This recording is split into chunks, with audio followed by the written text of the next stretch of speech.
وزیر اعظم شہباز شریف کی زیر صدارت وفاقی کابینہ کا اجلاس آج ہوگا۔ رائٹ سائزنگ کے دوسرے مرحلے میں 5 وزارتوں کا حجم کم کیا جائے گا۔ کابینہ کو وزارت ہاؤسنگ، تجارت، سائنس و ٹیکنالوجی، فوڈ سیکیورٹی، سرمایہ کاری بورڈ کی رائٹ سائزنگ کی سفارشات پیش کی جائیں گی۔ وفاقی کابینہ اجلاس میں سفارشات کی منظوری دی جائے گی۔ اسٹاف ٹو آفیسر شرح میں 50% کمی کی سفارشات بھی کابینہ ایجنڈے میں شامل۔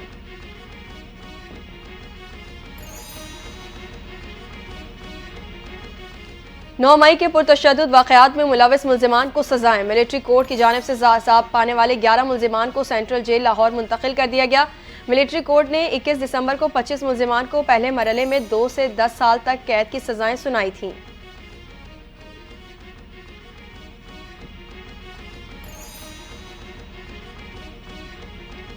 یونان کشتی حادثے میں ملوث افراد کے گرد گھیرا تنگ۔ ایف آئی اے نے 15 مشتبہ افراد کے نام ایگزٹ لسٹ میں ڈال دیے۔ 4 مبینہ انسانی اسمگلرز کے خلاف مقدمہ درج۔ سیالکوٹ اور گجرات سے 2 مشتبہ افراد کو حراست میں لے لیا۔ تمام 15 ملزمان کے خلاف فیصل آباد میں مقدمات درج کر لیے گئے۔ یونان میں 14 دسمبر کو کشتی الٹنے کے واقعے میں متعدد پاکستانی جاں بحق ہو گئے تھے۔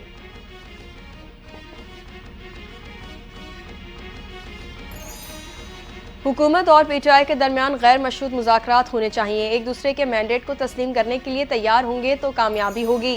مسلم لیگ نون کے رہنما خرم دستگیر کا بیان۔ کہتے ہیں سیاسی لائن کراس ہو وہ سیاست نہیں جرم بن جاتا ہے۔ بانی پی ٹی آئی کو تمام مقدمات کا سامنا کرنا ہوگا۔ 9 مئی مقدمات میں جن کے خلاف ثبوت نہیں انہیں رہا کرنا چاہیے۔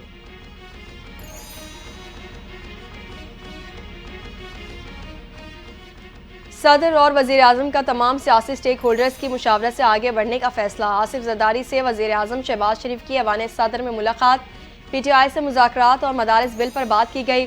پارلیمنٹ میں قانون سازی کے امور پر گفتگو۔ ملکی ترقی کے لیے مل کر آگے بڑھنے کے عزم کا اعادہ۔ صدر مملکت نے ترقی اور استحکام کے لیے تعاون کی یقین دہانی کرائی۔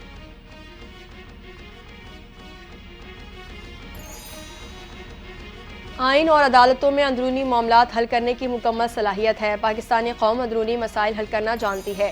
کسی بیرونی مداخلت کی ضرورت نہیں۔ ترجمان دفتر خارجہ ممتاز زہرا بلوچ کا دو ٹوک موقف۔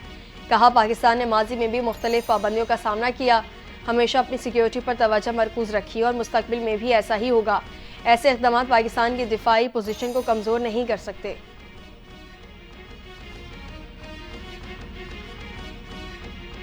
سینئر صحافیوں شو میزبان آفتاب اقبال گھر پہنچ گئے۔ ٹیم نے گھر واپسی کی اطلاع سوشل میڈیا پر پوسٹ کر دی۔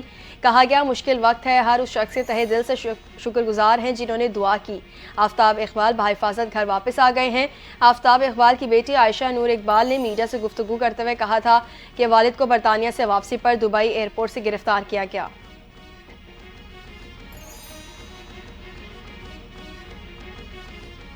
ڈونلڈ ٹرمپ نے عہدہ سنبھالتے ہی خواجہ سراؤں کو امریکی فوج اور اسکولوں سے نکالنے کا اعلان کر دیا۔ تقریر سے خطاب کے دوران ٹرمپ نے کہا پہلے دن بچوں کے جنسی استحصال کو ختم کرنے، خواجہ سراؤں کو امریکی فوج سے اور اسکولوں سے باہر نکالنے کے انتظامی احکامات پر دستخط کروں گا۔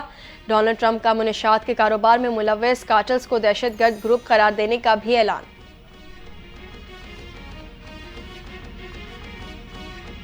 بشار الاسد کی اہلیہ اسماء الاسد کی عدالت میں طلاق کی درخواست دائر کرنے کی خبریں گردش کرنے لگیں۔ روسی صدارتی دفتر کریملن کے ترجمان نے خبروں کی تردید کر دی۔ کہا اسماء الاسد کے شوہر سے طلاق کے لیے روسی عدالت میں درخواست اور برطانیہ منتقلی کی رپورٹ حقیقت نہیں۔ روس میں بشار الاسد کی نقل و حرکت پر پابندی اور اثاثے منجمد کرنے کے دعووں میں بھی صداقت نہیں ہے۔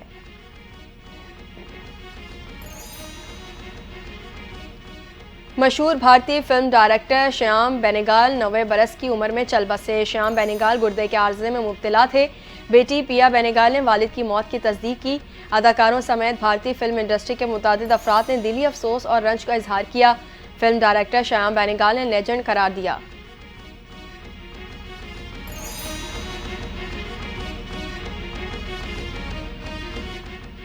اور چیمپئنز T20 کپ میں مارخورس کی ٹیم فائنل میں پہنچ گئی۔ کوالیفائر میں لائنز کو 29 رن سے ہرا دیا۔ مارخورس نے پہلے بیٹنگ کرتے ہوئے 6 وکٹ پر 180 رنز اسکور کیے۔ جواب میں لائنز کی ٹیم 9 وکٹ پر 151 رنز بنا سکی۔ فخر زمان کی عمدہ بیٹنگ، 64 گیندوں پر 79 رنز بنا ڈالے۔ چیمپئنز T20 کپ کا فیصلہ کن مارکہ کل 25 دسمبر کو اسٹالینز اور مارخورس کے درمیان کھیلا جائے گا۔